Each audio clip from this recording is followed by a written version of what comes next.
মাটির তৈরি শরীরের জন্য মূলা বলেন, কলা বলেন, আলু বলেন, শিম বলেন, সবকিছু কোথা থেকে তৈরি জোরে বলেন? এই কথা এটা আপনাদের বলই,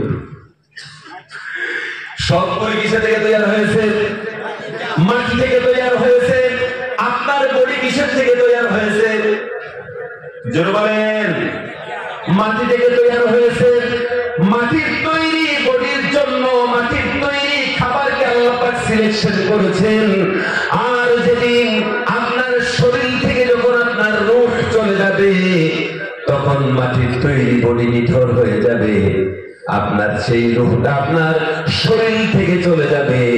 এই রূহটা কিন্তু মাটির তৈরি না। জোরে বলেন সুবহানাল্লাহ। আরো ভালো করে বলেন সুবহানাল্লাহ। সম্মানিত বন্ধুরা আমার, মাটির তৈরি বডি মাটির সাথে মিশে যাবে, তাহলে আমার ভিতর থেকে যে জিনিসটা বেরিয়ে যাবে সেটার নাম কি? জোরে বলেন রূহ। ভালো বলেছে। এই রূহটা যখন আপনার শরীর যতক্ষণ আছে, এই শরীরটার দাম আছে। যদি রূহ আপনার থেকে চলে যায়, শরীরের 1 টাকারও দাম নাই। কথা বলে না কেন? 1 টাকার দাম নাই। সেজন্য আল্লাহ রাব্বুল আলামিন আমাদের এই দুনিয়ার বডির জন্য দুনিয়াবি খানার ইন্তজাম করেছেন। আমাদের রূহের খাবার দরকার। আমাদের রূহটার জন্য একটা খাবারের দরকার আছে। মাটির তৈরি বডির জন্য মাটির তৈরি খাবার প্রযোজ্য। আর রূহের খাবারটা হচ্ছে রূহ এসেছে, রূহ এসেছে আলমে আরওয়াহ থেকে, আল্লাহর কাছ থেকে, আসমান থেকে রূহ এসেছে। সেজন্য আল্লাহ রাব্বুল আলামিন রূহের খোরাকের ব্যবস্থা করে দিয়েছেন। চিৎকার দিয়ে বলুন সুবহানাল্লাহ। যেমনি ভাবে মাটির তৈরি শরীরের জন্য যেমন মাটির খাদ্য আল্লাহ পাক সিলেকশন করেছেন, এই জন্য আপনার ভিতরে যে রূহ রয়েছে, রূহের একটা খাদ্য আছে। জানার দরকার আছে না? রূহের খাদ্য হচ্ছে ইবাদত। অনেক কি অর্থ রয়েছে, অবশ্যই আপনাদেরকে জবাব দিয়ে যাব ইনশাআল্লাহ। ওয়া মা তাওফীক ইল্লা বিল্লাহ। আলহামদুলিল্লাহ বলি, আলহামদুলিল্লাহ। ওই রাস্তা থেকে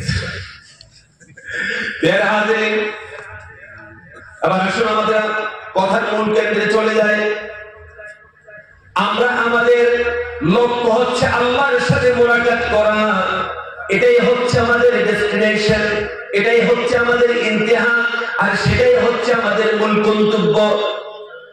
এই গন্তব্য যাওয়ার জন্য কার কথা দিয়ে আপনি সেই গন্তব্যে যেতে পারবেন? আমার কথাই না, সভাপতির কথাই না, আপনাদের মসজিদ ইমাম সাহেবের কথায়, নাকি আল্লাহর কথায়? বলেন আল্লাহর কথা ছাড়া আপনি জান্নাতে যাওয়া সম্ভব নয়। আল্লাহর কথা ছাড়া আপনি জাহান্নাম থেকে বাঁচা সম্ভব নয়। আল্লাহর কথা ছাড়া আপনি আল্লাহর সামনে দাঁড়ানো সম্ভব হবে না। এবার দেখেন আল্লাহ কি করেছেন।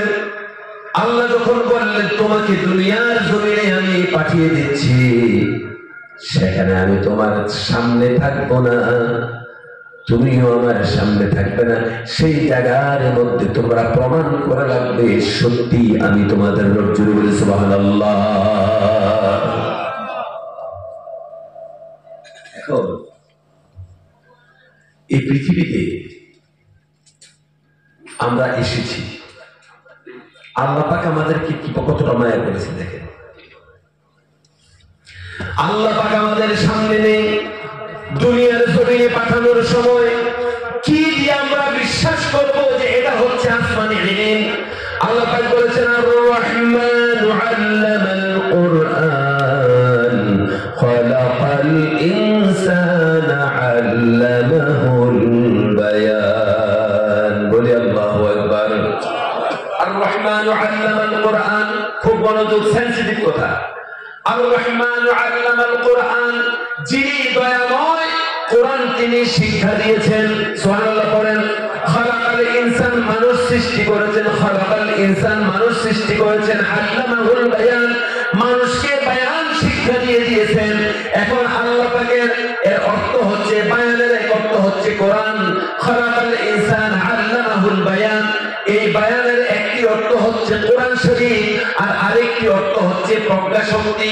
যথেষ্ট কিছু বেশি কিছু অর্থের সমষ্টি হচ্ছে বায়ান। আল্লাহ রাব্বুল আলামিন বায়ান পৃথিবীর মানুষকে দান করেছেন। সুবহানাল্লাহ পড়েন। এবং হাজরিন, আল্লাহ রাব্বুল ইজ্জত ওয়াল জালাল আমাদেরকে এই দুনিয়ার জমিনে কোরআন দিয়েছেন, আর বায়ান আমাদেরকে দিয়েছেন। বায়ানের কাজ কি? বায়ান সমস্ত প্রাণীকে আল্লাহ পাক দান করেছেন। সমস্ত প্রাণীদের মধ্যে আল্লাহ রাব্বুল আলামিন বায়ান দান করেছেন। সুবহানাল্লাহ পড়েন, আর আস্তে পড়েন। সম্মানিত হাজরিন, যেমন ধরে নিয়ে আপনার বাড়িতে বড় সাইজের একটা গরু আছে, বিশাল সাইজের একটা মহিষ আছে, ছাগল আছে, আপনি নিজেও আছেন, মুরগির বাচ্চারা সবে মাত্র ডিম থেকে বেরিয়েছে। দুনিয়ার কোন প্রাণী জগৎকে চিনে না, দুনিয়ার কোন প্রাণী জগৎকে চেনার সময় হয়েছে না।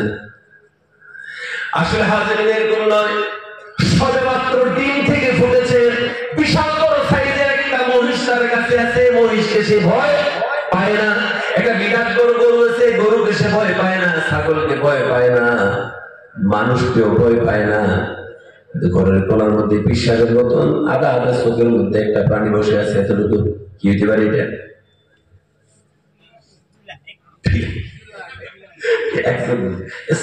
পিসাবের মতন আধা আধা চোখ দিয়ে বসেছে। মুরগার বাচ্চাদের দেখে দিয়েছে তো। আচ্ছা, সবে মাত্র মুরগির ডিম থেকে ফুটেছে, এটা কিভাবে বুঝলো যে এই বিলাই চন্দ্রদে বলদ যে বসে আছে আমাকে পাইলে ছাড়বে না? এটাকে জ্ঞান দিয়েছে, বুঝছেন? এই যে ন্যাচারাল এডুকেশন, এই ছোট্ট একটা বাচ্চা সবেমাত্র ডিম থেকে ফুটেছে, এত বড় একটা প্রাণীকে সে ভয় পায় না। ছোট্ট বিড়ালকে দেখেই সে বুঝেছে যে ওই মুরগি বসে আছে, এই আমাকে ছাড়বে না, সুতরাং তার থেকে পালাও। জীবনের প্রথম আকাশে চিল দেখেছে, উড়ে যাচ্ছে, দেখে দৌড় দিয়ে বাজে। কি হয়েছে? তারপরে হচ্ছে চিল যদি তাকে পায় ছেড়ে দিবে না, একবারে নিমেষে গিয়ে ফেলবে, এটা সে জানে। যার ফলে আল্লাহ রাব্বুল আলামিন দুনিয়ার সমস্ত প্রাণী জগৎকে ন্যাচারাল এডুকেশন বায়ান তাকে দিয়েছেন। যেমন একটা পাখি আকাশে উড়ে, আওয়ালাম ইয়ারাউ ইলা তায়রি ফাওকাহুম সাফাতিন ওয়া ইয়াকবিদনা মা ইউমসিকুহুন্না ইল্লার রহমান। দেখে নাকি তারা পাখিটি কেমন মেরিয়ানো বদতি ডানা উড়িয়া বেড়ায় শূন্যের পরে, নাহি তার কোনো মানা। আবার সে পাখা গুটাইয়া চলে কিন্তু পরে না তবু, বলো কেবা তারে শূন্যে রেখেছে ভিন্ন সে এক প্রভু। জোরে বলেন সুবহানাল্লাহ। আল্লাহ পাক সৃষ্টির সমস্ত প্রাণী জগৎকে কি দিয়েছেন? বায়ান দিয়েছে, প্রজ্ঞা শক্তি, বায়ান সবাইকে দিয়েছে। কিন্তু মানুষ নামক প্রাণীদের জন্য খালাকাল ইনসান আল্লামাহুল বায়ান আশ-শামস ওয়াল কামারা বিল। আচ্ছা, এটা পরে অন্য সাবজেক্ট আসছে। তাহলে আর রহমান আল্লামাল কোরআন খালাকাল ইনসান আল্লামাহুল বায়ান, এখানে একবার কোরআন বলছেন, দ্বিতীয়বার বায়ানের এক অর্থ কোরআন। এখানে কোরআন না বলে বায়ান কেন বলেছেন? অত্যন্ত ক্রিটিক্যাল এবং সেনসিটিভ কথা, বোঝার কথা। তার মানে হচ্ছে, আপনারা পানিতে সাঁতার করে জানেন তো? জোরে বলেন। জানেন, কিন্তু সবাই কি জানে? কেউ কেউ জানে না, সাঁতার শিখে নেয়। আপনাকে সাঁতারের জন্য সাঁতার শিখতে হবে, দৌড়ের জন্য দৌড় শিখতে হবে, কথা বলার জন্য কথা শিখতে হবে। ঠিক বলেন? কথা বলেন। কথা বলতে, কথা শিখতে সময় লাগে 2 বছর বা 3 বছর, কথা শিখতে সময় লাগে। আর এই কথাটা প্রয়োগ করা শিখতে সারা জীবন চলে যায়। ঠিক না? কথাটা কোথায় কিভাবে প্রয়োগ করবেন, কোন সেন্টেন্স ব্যবহার করবেন এবং কার কাছে কিভাবে আপনি উপস্থাপন করবেন, এটা শিখতে শিখতে একটা মানুষের গোটা জীবন চলে যায়। ঠিক না? তাহলে ভাষাটাও কিন্তু একটা বায়ান। সুবহানাল্লাহ পড়ে। এখন এখানে এই বায়ান শব্দ কেন বলেছেন? এটা এই জন্য বলা হয়েছে, তার মানে হচ্ছে দুনিয়ার সমস্ত প্রাণী জগৎকে দিয়ে দিয়েছেন, তাকে নতুন করে কোনো ক্লাসে পড়া লাগবে না। বাবুই পাখি চিনেন তো? কথা বলেন। এই বাবুই পাখি ওই যে বাসা বানাইছে তাল গাছের মধ্যে, কাঁঠাল গাছ, দেখছেন না? আমরা বাবুই বলুন না, আপনি বাংলাদেশ জায়গাটা আছে বাবুই। এই বাবুই পাখি যে বাসাটা বানায়, কল্পনা করেছে? এই বাসা বানানোর প্র্যাকটিস তাকে দিয়েছে।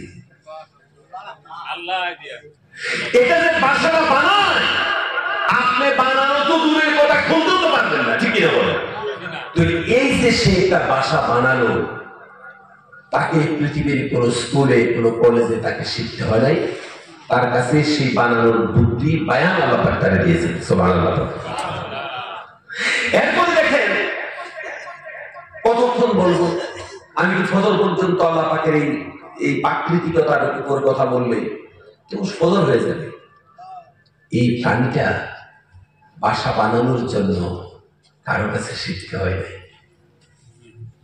আমরা ঘর বানানো জানি, বিল্ডিং বানানো জানি, কাপড় বানানো জানি, মোবাইল বানানো জানি, এটা সেটা বানানো জানি, তার জন্য প্রথম শিকার দরকার আছে না? বাইতান ফিল জান্নাহ, জোরে জোরে বলেন আল্লাহু আকবার। নবীজি বলেছেন, মান বানা লিল্লাহি মসজিদান, যারা দুনিয়ার জমিনে মসজিদ বানিয়েছে, বানাল্লাহু লাহু বাইতান ফিল জান্নাহ, আল্লাহ রাব্বুল আলামিন তার জন্য জান্নাতের মধ্যে একটা বিশেষ বাড়ি বানান। জোরে বলেন সুবহানাল্লাহ। এখন রাত 11:10 বাজে, আমরা মোনাজাত করে বাড়ি বাড়ি ফিরে যাব। 5 থেকে 7 মিনিট 10 মিনিট আমরা মসজিদের কালেকশন করব। যদি আপনারা মাহফিল না বানেন, কালকে দরকার ওয়াজ করে দেব।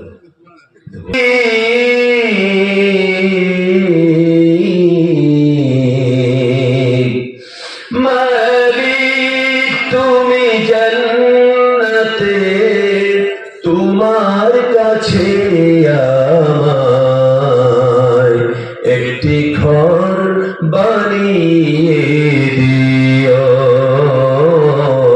একটি ঘর বানিয়ে দিও। সে বিভীষিকাময় মহাদিনে তোমার প্রতিবেশী করে নিও। মালিক তুমি জান্নাতে, তোমার কাছে আমায় একটি ঘর বানিয়ে দিও, একটি ঘর বানিয়ে দিও। বলগল উলা বিকামালিহি, কশফত তুজা বিজামালিহি, হাসত জমিউ খসালিহি, সাল্লু আলাইহি ওয়া আলিহি।